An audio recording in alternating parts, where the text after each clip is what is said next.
This is the High School Football America podcast for May the 1st, 2024. I'm Jeff Fisher. The High School Football America podcast is brought to you by GameStrat, America's premier sideline instant replay system with outstanding reliability. It has faster speed than Huddle Sideline, and GameStrat has awesome customer service. They have different plans priced right for every coach's budget. Over 500 coaches have made the switch, and they're bragging about it too. You should go to the GameStrat website to learn more. That's GameStrat.com.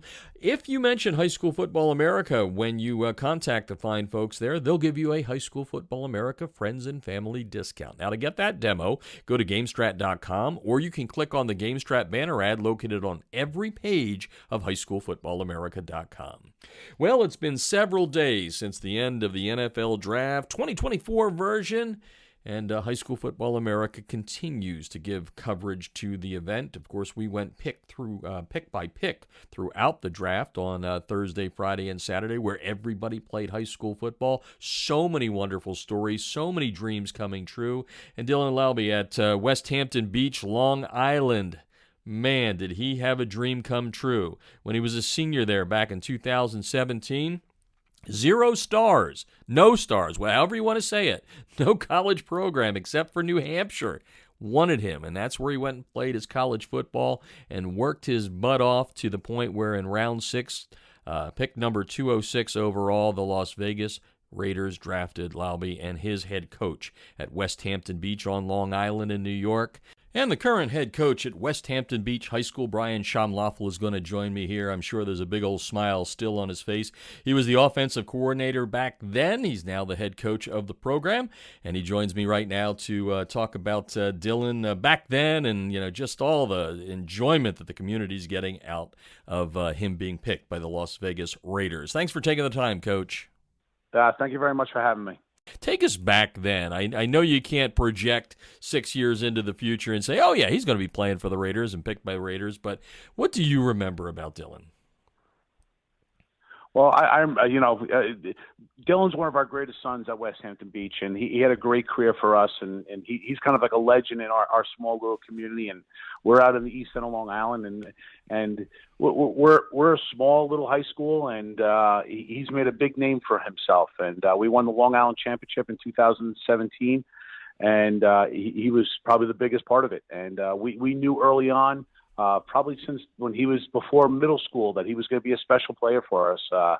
And we brought him up as a freshman to as an eighth grader to the JV. And as a freshman, we brought him up on the varsity, and we could tell right away he was going to be a special player for us.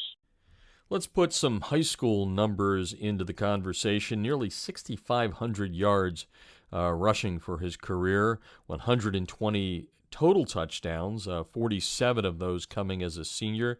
We've heard about how good he is about catching the ball out of the backfield. 64 receptions there, 5 touchdowns via kickoff return. We hear that he's a special teams player, special teams player, if you will. Wait, Coach, I know it's been a while, but when you hear those numbers, what comes to your mind? Put it in perspective for the people of what he accomplished during his career there. Well, we never had a running back or an offensive player, for that matter, as dynamic as him. And he was just a game changer, and he was something special to watch. And we got great crowds throughout his years as a member of our team, because you never knew what was going to happen during the game. And he was a highlight film waiting to happen. And you mentioned his receiving, and we knew he had something special. When he was a freshman, he actually led the team with 25 catches that season. We did a lot of things that New Hampshire did with him, put him out in the slot and throw him quick little screens. And he's pretty dynamic whenever he gets a chance to put the ball in his hands. Talking Westhampton Beach High School football out on Long Island in New York with Brian Schaumloffel, the head coach there, and he was the offensive coordinator when Dylan Laube was the all-purpose running back, who is now the all-purpose running back for the Las Vegas Raiders. Coach, I got to imagine, I saw all the publicity leading up to this, but I got to imagine, we knew he was going to be drafted, but what was it like for you personally when you got to hear his name called? Well, I actually saw his picture on the screen before I heard his name. and I'm following the draft, and I'm doing some other stuff around the house, and I look up and I see him, and I was like, holy cow, he just got drafted. And then later in the rounds, they kind of catch up to some of the rounds that had already been picked. Right. And we cranked up the volume on the television, and we heard him speak about him, and it was just a great experience. And I know I speak for our the coaching staff that was around. Coach Parry, Bill Parry, who was the head coach at the time in 2017. I was the offensive coordinator. We've been texting back and forth, and we're just really excited, and the community's really excited to have this. I saw one of the interviews he did right after being picked. It was, he was just so, just pumped about, what he's been able to accomplish, and, talking about the chip on his shoulder with that 0 star and all that. But I guess no one better than you or other members of that staff to ask the question of what type of ball player, what type of human being, what type of man are the Raiders getting in Dylan? Well, we might be biased, but they're getting a special kid. No one's going to outwork Dylan. No one's going to prepare harder than him. And, I've said in a couple of interviews that, when you're going to have a good team, when your best player is the hardest worker. And Dylan was by far the hardest worker. And even he's going to the NFL level, I can guarantee you that there's no one that's going to work harder for him and is going to push himself harder and demand the best for himself. And I'm really excited, and he's going to do a great job there. One of the things I saw in the interview that the Raiders had him up with all the media around the country on, and of course they talked about this leading up to the draft and all that, is, a special teams player, the changes in the kickoff rules this year at the NFL level, that he's maybe a perfect fit there. But it was amazing when he was on that interview how much he talked and smiled about special teams, which, for some people may go, really? He's like just jacked up about special teams. Did you know back then that he kind of liked all aspects of the game and one day could be, a very special teams guy in the NFL? Oh, sure. We used to have, during the game, we'd put him back on kickoff, and they would kick the ball to him, and he would return it for a touchdown or 50 yards, and you'd hear the coach screaming on the other side, "We told you, don't kick it to him, kick it into the ground, kick it out of bounds, just don't kick it to Laube." And, high school kids, they don't always listen, or not very accurate. Sure enough, they kick it to him, and he'd take it to the house. But that's the type of kid Dylan is. Dylan's a team-first type of kid. He wants to help the team in any way that it can, and if it's special teams, he's all on board. And you mentioned this early on about the small town, and we've had you on the podcast before. You've explained it before, but put it in perspective. You're on Long Island there, outside of Manhattan, on the Big Island there, and I've read a lot about it. We caught up a little, like I said, 3 years ago. But explain to the listeners around the country what kind of unique community that you reside in there, and Dylan's coming out of. Well, like you mentioned, we're about probably about 70, 80 miles from Manhattan, from New York City.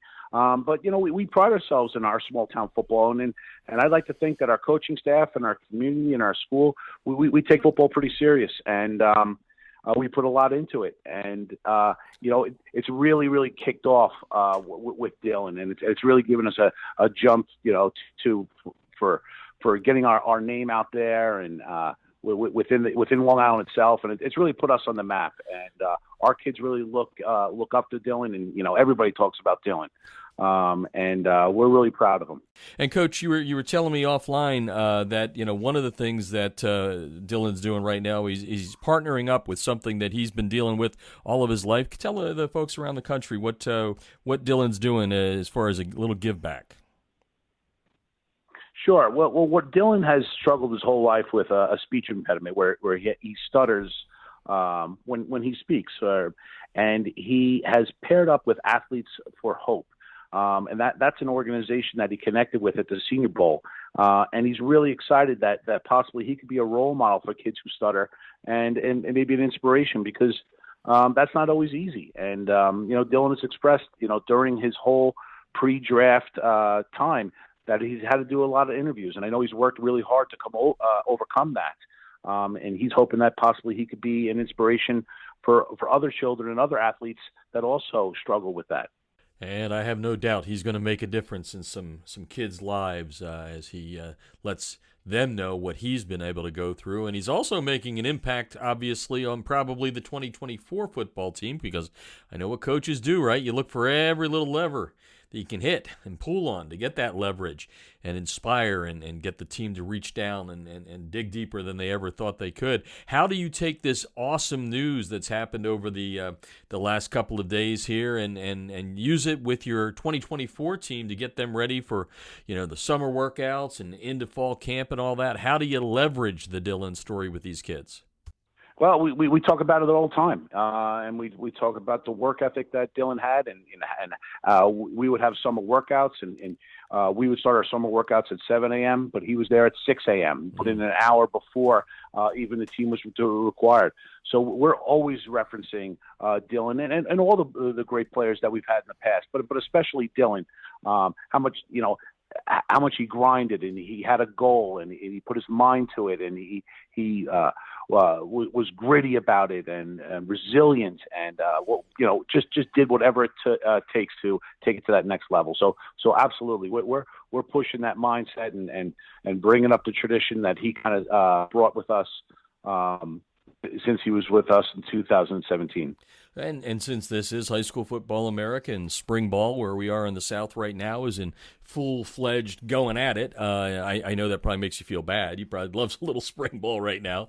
But tell me a little bit about what you're doing in the off season. What do you expect out of this year's team? Well, we had a great senior class last year. We graduated 19 seniors. We only returned one starter, but we're still excited. Our current junior class, soon to be seniors, are really excited. They're really taking the mentality that this is their time, and they're going to push forward, and nobody's thinking about what they could do, a little bit of underdog on them. So we're really excited. We're still in baseball and lacrosse season, and lacrosse season's really popular in Long Island. So, but I already told them, once lacrosse season's over, playoffs are over, it's football time, and we're getting ready to rock and roll. Yeah, I remember talking to you before. You're a big multi-sport guy, right? You're not one that's saying, "Hey, don't play other sports." You love pushing the kids. The next one, I think Dylan played lacrosse, right? Did I read that somewhere? Yep. Dylan was a great lacrosse player, and he was a starter on the lacrosse team since his freshman year. And last but not least, I'm going to have you put on your ambassador hat here. It's been a while since you've been on, and the Catholic League there, the Cardinal Hayes in the city, and the Iona Preps outside in Yonkers and Stepanek, and there've been some others that have gotten into our national rankings lately. So people have started to learn a little bit about that. But why don't you put on the ambassador hat for Long Island football and talk a little bit about it, educate the people around the country? Well, I think you're speaking the truth a little bit. I don't think Long Island has been known for our hotbed of high school football. But like I said earlier, we take football pretty serious, and our kids work hard, and our kids are really dedicated, and we like to think we play pretty good football in Long Island too. And we've had some great players come out of Long Island. 3 players were drafted in this past draft, and we're trying to put Long Island on the map a little bit more and more. Coach, appreciate it. Congratulations. I can't imagine. I got to believe the whole town is smiling ear to ear, and that's going to be a while before that goes off, probably right up until the first game of 2024, right? Absolutely. All right. Thanks for joining me tonight. Thank you very much for having me. And don't forget to check out High School Football America today for some of the latest news from around the country. Big news in Missouri and North Carolina today. North Carolina is going to grow from 4 classifications to 8 in 2025, and Missouri, it's moving its state championships away from the University of Mizzou, going to Missouri Western outside of Kansas City. That and more when you go to highschoolfootballamerica.com. Remember, High School Football America is completely free. Well, it is the land of the free here in America, isn't it?